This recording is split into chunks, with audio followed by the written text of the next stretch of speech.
Assalamualaikum warahmatullahi wabarakatuh. Pada pertemuan mapel akuntansi dasar kali ini, kita akan membahas tentang konsep dasar dan siklus dari akuntansi. Adapun tujuan pembelajarannya antara lain memahami asumsi, prinsip-prinsip, dan konsep dasar dari akuntansi, dan yang kedua memahami tahapan siklus dari akuntansi itu sendiri. Langsung saja yang pertama ada prinsip akuntansi. Prinsip akuntansi itu sendiri merupakan konsep dasar atau berupa anggapan dasar yang digunakan sebagai pedoman dalam penentuan dan pengukuran nilai dalam pelaksanaan kegiatan akuntansi. Di mana prinsip dasar akuntansi dapat dijadikan pedoman bagi perusahaan dalam pembuatan laporan keuangan ini disusun berdasarkan prosedur dan prinsip akuntansi yang terdiri dari yang pertama ada prinsip biaya histori atau historical cost principle, di mana untuk mencatat aktiva, utang, modal, dan biaya, prinsip ini menghendaki digunakannya harga perolehan. Adapun yang dimaksud dengan harga perolehan yaitu harga pertukaran yang disetujui oleh kedua belah pihak yang berkaitan dalam transaksi tersebut. Misalnya nih, Yusuf ingin membeli baju dengan harga yang ditawarkan oleh penjual adalah 100.000.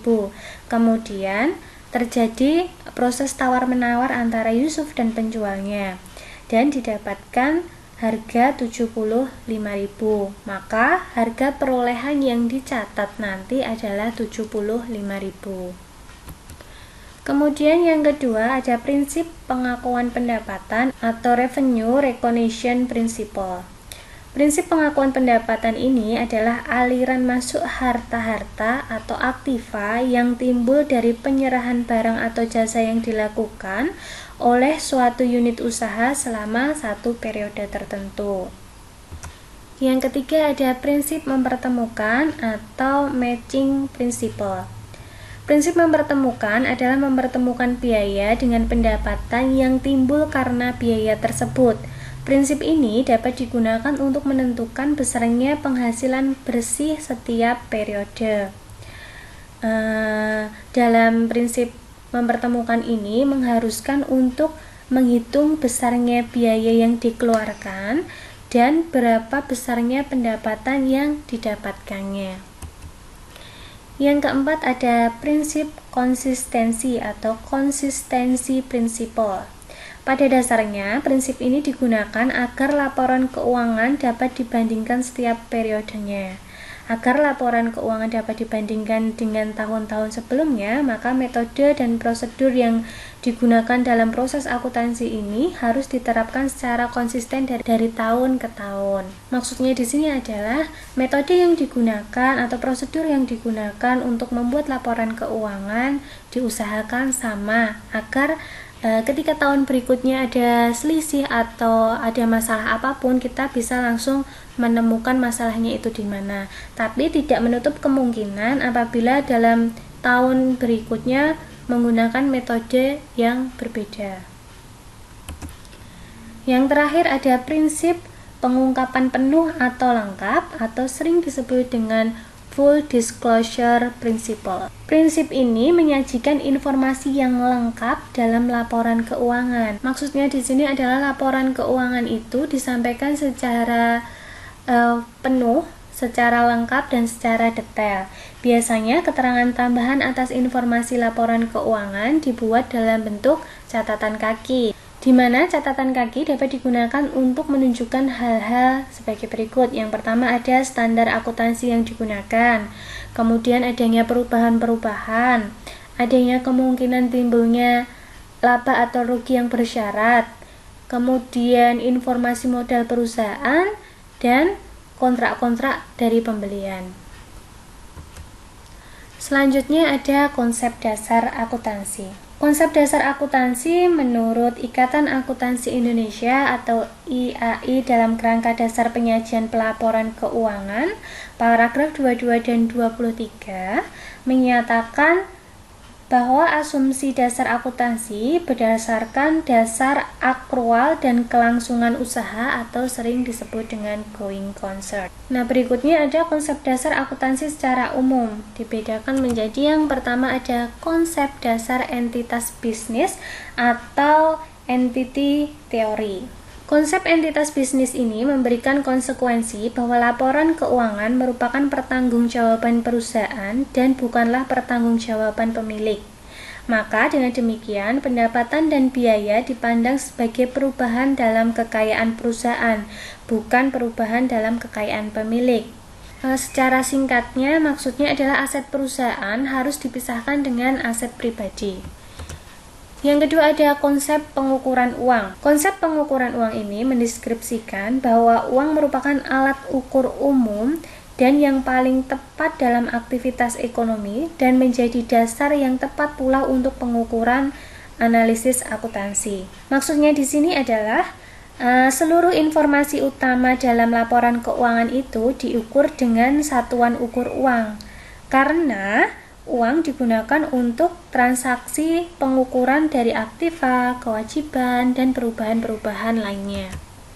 Yang ketiga ada konsep kelangsungan usaha atau sering disebut dengan going concern. Going concern ini mengasumsikan bahwa perusahaan akan terus berlanjut sampai waktu yang tidak ditentukan. Jadi perusahaan ini akan terus berdiri, akan terus beroperasi dari tahun ke tahun. Prinsipnya itu lama, berlangsungnya usaha ini akan lama. Selanjutnya ada konsep dua aspek akuntansi. Dalam konsep ini, setiap transaksi dibagi menjadi dua aspek. Salah satu aspek berhubungan dengan penerimaan atau suatu manfaat tertentu, sedangkan aspek lain berhubungan dengan pemberian atas manfaat tersebut. Misalnya, ketika mesin yang telah dibeli oleh perusahaan, mesin itu memberikan manfaat untuk memproduksi barang atau jasa untuk perusahaan. Nah, untuk memiliki mesin tersebut, perusahaan harus membayar sejumlah uang kepada supplier untuk membeli mesin tersebut. Selanjutnya ada konsep biaya atau cost. Pada dasarnya, penggunaan prinsip ini karena perusahaan memiliki kepentingan untuk menentukan nilai jual dari setiap aset di setiap kali perusahaan ingin menilai laba yang diperolehnya. Contohnya, perusahaan punya aset yang dibeli 75 juta. Padahal mungkin saja nilai itu bukan nilai aslinya, karena barang tersebut adalah barang bekas yang dulu barunya adalah 100 juta. Nah, maka menurut pencatatan tetap dicatat senilai 75 juta. Selanjutnya ada konsep periode akuntansi. Meskipun akuntansi juga berasumsi bahwa bisnis akan tetap ada selama jangka waktu yang lama dan tidak dapat ditentukan, penting untuk dipantau akun atau pencatatan dengan keterangan yang jelas untuk periode bisnis yang ditujukan untuk mengetahui hasil operasi bisnis dan disajikan posisi keuangan untuk periode tersebut. Contohnya, periode akuntansi dalam pencatatannya biasanya yaitu 1 tahun. Satu periode itu 1 tahun, mulai dari 1 Januari sampai 31 Desember. Atau juga ada yang mencatat per bulan, per semester, atau per triwulan.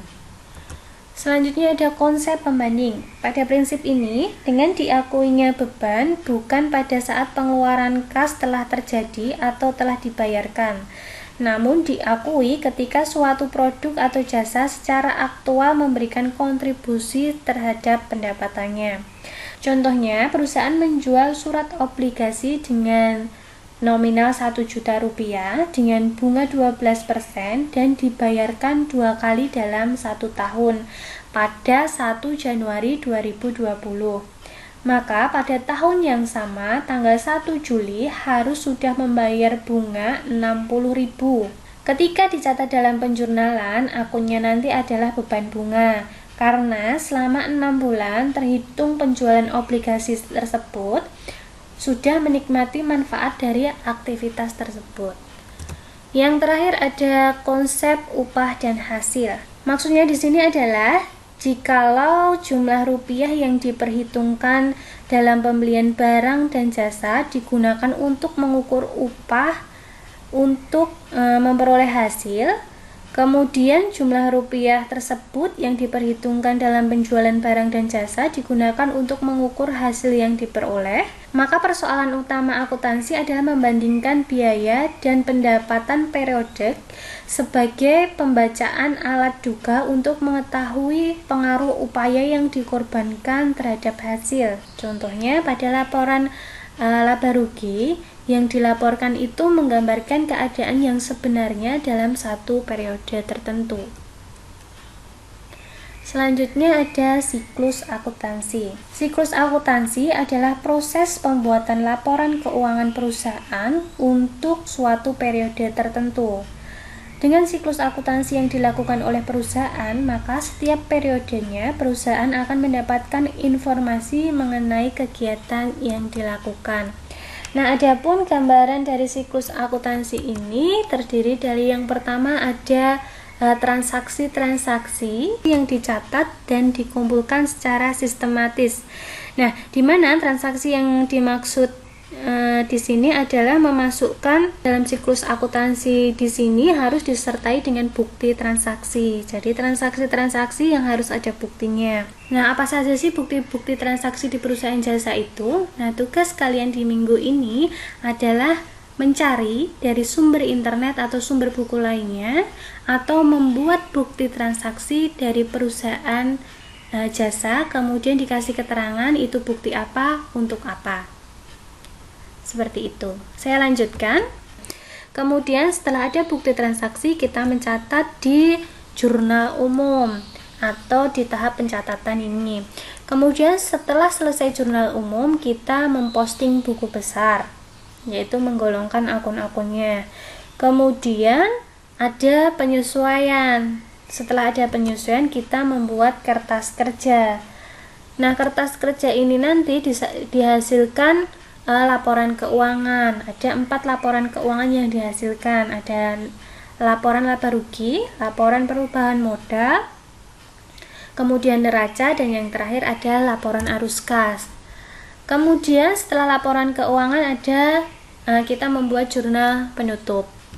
Setelah itu kita posting lagi buku besar setelah jurnal penutupan, dan yang terakhir neraca saldo, kembali lagi ke bukti transaksi, dan seterusnya. Selanjutnya tahapan dari siklus akuntansi sebenarnya sama seperti siklus akuntansi tadi, tapi di sini perbedaannya disampaikan secara bertahap. Misal pada tahap pencatatan bukti transaksi keuangan ini. Di tahap pencatatan ini, siklus akuntansi dimulai dengan adanya transaksi hingga pencatatan ke dalam jurnal. Berarti tahap pencatatan ini adanya bukti transaksi, kemudian dicatat dalam jurnal umum. Selanjutnya ada tahap penggolongan, di mana tahap penggolongan ini merupakan kelanjutan dari bukti yang sudah dicatat dalam jurnal. Dalam tahap ini yang dilakukan adalah memindah bukukan atau posting dari jurnal umum yang berdasarkan kelompok akunnya atau jenisnya ke dalam suatu akun buku besar, dan bisa juga buku besar pembantu. Dari pemindahan bukuan ini akan diketahui saldo dari masing-masing akun. Jadi tahap penggolongan ini ada buku besar atau posting ke buku besar. Selanjutnya tahap pengiktisaran. Dalam tahap ini biasanya akan disajikan dalam bentuk neraca lajur atau kertas kerja.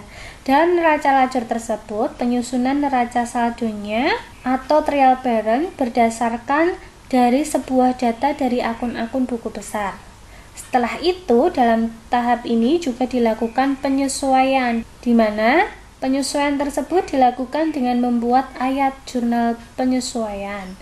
Selain itu, pada tahap ini juga dilakukan pembuatan ayat jurnal penutup. Jadi tahap pengiktisaran ini terdiri dari kertas kerja yang terdiri dari